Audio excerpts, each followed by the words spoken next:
Alors, je suis Tegies Muchinga et Tuzungusi Mayanga, présidente de l'association Angofi Gabon.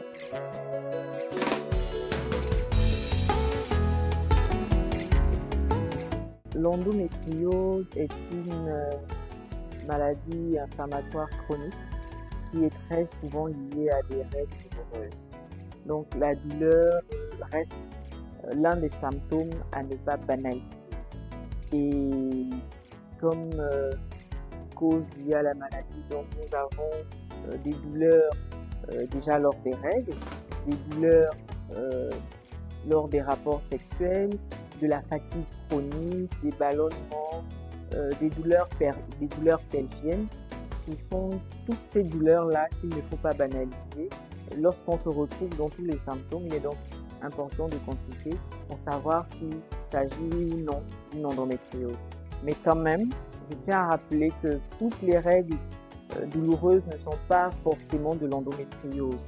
Mais on dit que derrière de fortes règles douloureuses, ou lorsque la femme retrouve tous les symptômes que j'ai évoqués précédemment, il est donc important de consulter.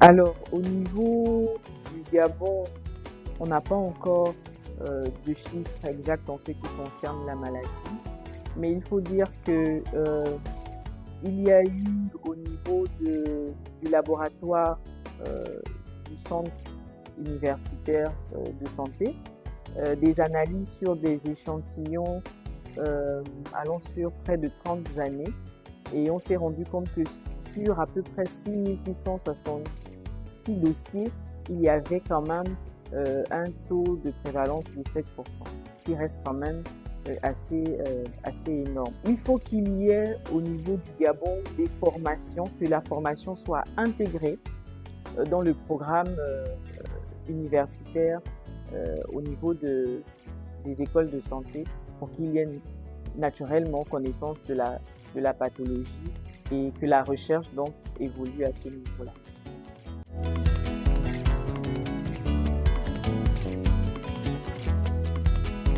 Déjà, je pense que par rapport à l'analyse qui a été faite il y a quelques années sur les échantillons des femmes opérées, quand même, il faut préciser au niveau de la NAPAT, c'était des femmes qui avaient été opérées et on confondait ça aux kystes, aux simples kystes, alors que c'était des kystes endométriosiques. Donc, par méconnaissance, on disait simplement des kystes, et en faisant justement l'analyse, on s'est rendu compte que c'était en fait déjà de l'endométriose.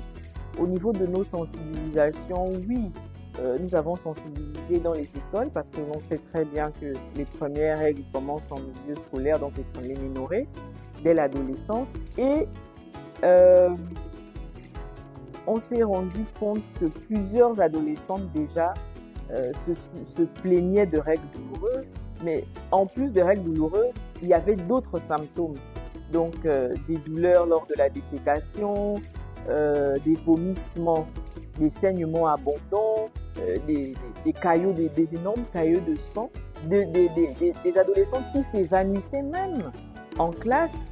Et donc, tiens, tout de suite, nous, en tant qu'association, ça a tiré notre sonnette d'alarme et on s'est dit il fallait déjà sensibiliser davantage dans les infirmeries, parce que après cela, au contact de ces professionnels-là, ils nous ont fait comprendre qu'ils avaient justement méconnaissance de la maladie. Ils ne savaient pas que des règles douloureuses pouvaient être plus tard de l'endométriose. Et donc, souvent, ces jeunes filles sont taxées d'être trop paresseuses, elles veulent fuir les cours, ou bien pour certaines, elles ont avorté ou elles sont actives sexuellement, d'où les douleurs intenses. Donc, il est important pour nous en tant qu'association de multiplier les campagnes d'information et de sensibilisation pour que le commun des mortels arrête de banaliser la douleur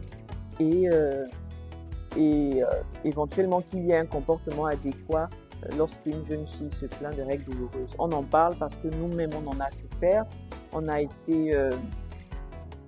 été taxé de plusieurs choses à l'époque, d'enfants trop paresseux.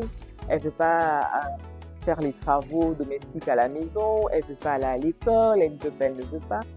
Et finalement, quelques années plus tard, tiens, ce n'était pas que de simples douleurs des règles, mais en fait, c'était de l'endométriose. D'où l'intérêt d'en parler aujourd'hui.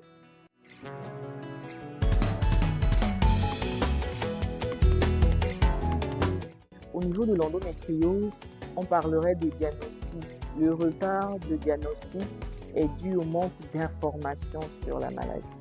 On n'a pas suffisamment d'informations sur la pathologie et l'information donc même au niveau du corps médical, d'où l'intérêt donc nous en tant qu'association de multiplier nos campagnes de sensibilisation et d'information pour mieux faire connaître au grand public, pour que finalement on arrête de banaliser la douleur.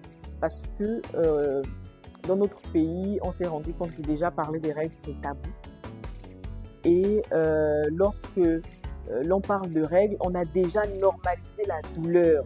C'est normal d'avoir mal durant les règles. Donc, on s'y approprie la douleur et on ne sait pas qu'en fait, en réalité, derrière ces fortes douleurs se cache probablement une endométriose.